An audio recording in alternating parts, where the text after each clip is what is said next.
Hi, my name is Anna and this is my converted shuttle bus. I'm just now returning from my gap year where I dedicated myself to planning and converting this bus and then traveling across the United States in it.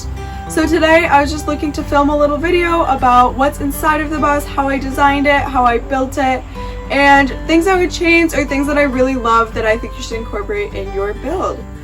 So let's get started. So the shuttle bus's name is wonky. It's because nothing in here is square, level, the right size.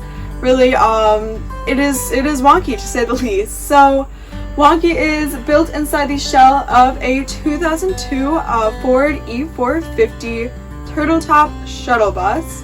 And this bus had around like 75,000 miles when I got it, and I put on around 7,000 miles on it, and it has been a beast.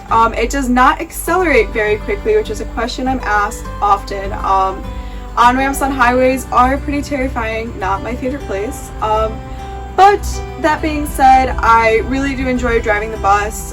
It's really like low to the ground, if that makes sense, so you can really see out of it really easily. I'm only 18 years old, so I haven't had like a lot of experience driving bigger things, and I didn't have a CDL obviously, so this worked out really, really well for me. So inside of wonky, I have bamboo floors, and then I have a full hot water shower and a cubic mini wood stove, and I have the Cub, not the Grizzly. The Cub is the one that's recommended for 200 square feet or below, and since this thing is really tiny, that's all I needed. And it heats up the space really, really well. There was a day we were in Grand Teton where it rained and it was freezing cold, and we lit a fire in here and it just dehumidified the entire place and made it nice and warm and toasty really, really quickly, which we were appreciative of. My water heater is from Camplux. So this one actually isn't it isn't like supposed to be used for indoor use, but we put a vent pipe through the top of it to vent out the gas. And we have a CO2 detector below. We haven't had any problems with it so far. And the water gets hot. Like if you put this thing on the highest setting, it will scald you. So it usually sits on like the lowest setting or middle settings for the most part. So moving on to the shower, I have the on-off shower head that came with Camplux. This thing is super water efficient, and honestly it has such good water pressure, better than like a lot of hotels. My shower is 2 feet by 3 feet, which for someone like me, I'm 5'4", it fits perfectly, but I have some taller friends who have tried to use it. They have a little bit more of a struggle. The inside of the shower is made with FRP, and we just have a normal shower curtain and a normal shower pan. Moving on to the kitchen, I have a small kitchen. This is usually smaller than a lot of vans, which is funny because I love to cook, but accommodating more people and having a shower was more important to me. So I have a removable cutting board in there that covers my deep stainless sink, and then I have 2 cabinets below, one of which I use for pans, one of which I use for snacks, and then I also have a fridge underneath that. That's my LP Cool fridge. It runs off of 12 volt. It's great. It can be a fridge or a freezer, just not both at the same time. You can also control it with your phone, which is pretty nice. And then I also put in mason jars for grain storage and just random things. I also tiled this wall, and then I have my control panel to the left, so I've got in order a light switch, outlets, an inverter, which is a 700 watt Renogy inverter. It runs my immersion blender and enough power to charge my phone and laptop and other electronics. I have a battery monitor, which is still broken, but I really am working on fixing that. And then I have my panic button for my Simply Safe system, and then my water switch. So moving on, I also have my bed back here. It's a full-sized bed. I have a 6-inch mattress. I was gonna do a thicker one, but then I probably would have hit my head on the ceiling when I sat up, so I didn't want to do that. It's just a memory foam, and then underneath are bamboo wood slats that can be removed so I can access the underneath if I really had to make a drastic change. But I don't really see that happening because I really like my bed setup. When I was deciding between a stationary bed, that just means that you don't have to set up and break down the bed every day, versus a set up and breakable bed like a dinette or something like that, I just decided that I do enjoy just laying on my bed normally, so I didn't want to have to deal with like picking it up and putting it away every day, and I had the space for it. Underneath the bed, I have a 65-gallon freshwater tank that is filled from the outside. I don't have the capability for city water hookup because I don't really stay in one place for very long. This thing is truly off-grid. That water, like, I filled it up once for the summer, and I was working on a farm, so I was showering a couple times a day, and it lasted me over a month. So that thing is big, and granted, I take military-style showers, so I just rinse off and then soap up and do it again, but really, it was great, and I never really ran out of water, and it was super easy. And then also under there, I stored the bunk bed, which I will show a little bit later. On top of the bed, or at the base of the bed, I have 2 chests. That's where I keep my clothes or just extra blankets and such. And then I also have like a shallow chest right here that kind of just holds like socks and whatever else.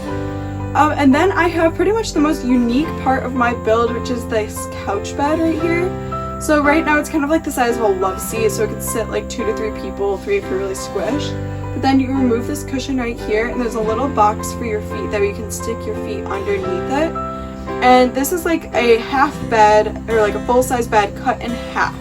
So I have one friend sleep here, and then I can put up the bunk bed to sleep another friend, which is also the other half of that full-size bed. So as you can see, the bunk bed is such a nice option, and it really does allow everyone to have their own sleeping space. I could have 3 people in here, everyone having their own bed, or I could have 4 with just one person having to share a bed.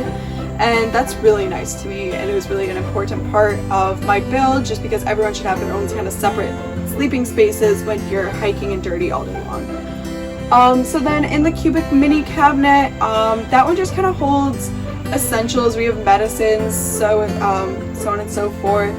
I really put a lot of storage into this build thinking I might need it, but I have not filled it up thus far. Granted, I technically wasn't living in it full-time. I was up there. My longest stretch in it was about 2 months, with like probably a week interruption, so maybe it was around 4 months total. I don't really know anymore, but I never felt claustrophobic in here. I never felt like I had too much stuff. I actually really preferred it to living in a normal house because everything had a place, I knew where it had to be, and everything was super accessible as well. So I also have a garage in the back. My garage is just a back storage room. It was original to the bus. We contemplated blowing down the wall, that way we could have a bigger floor plan, but I decided I wanted to have my propane locker, my solar set up, and some like space for outdoor things like my bike and my second seat, which I'll show you in a minute as well. And I really did not regret this decision at all. It was really nice to have like dirty things separate from my interior living space and really just not have to think about it. And it locks back there too, so I didn't really have to open the whole bus if I had to get something out when we were at a national park or anything like that.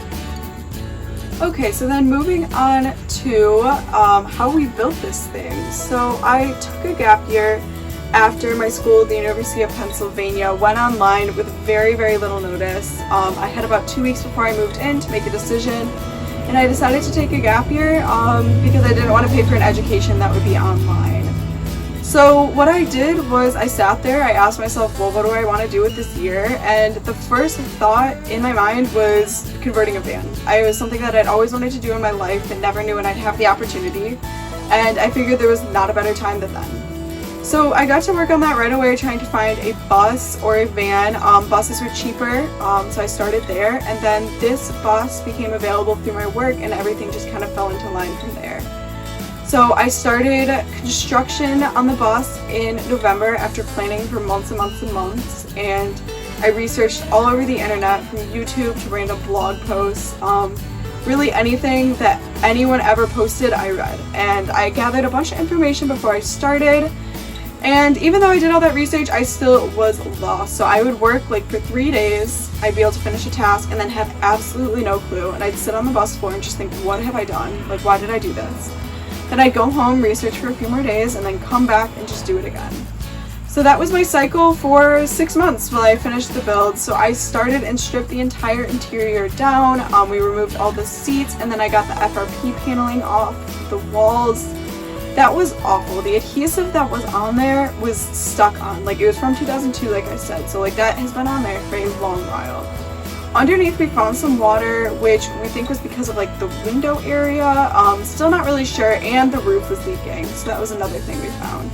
So I stripped everything down, but I kept the rubber floor that was underneath, and that was just because I read something about it being like a good sound deadener, so that's why I kept it. This bus really isn't that loud back here when you're driving, which is pretty nice.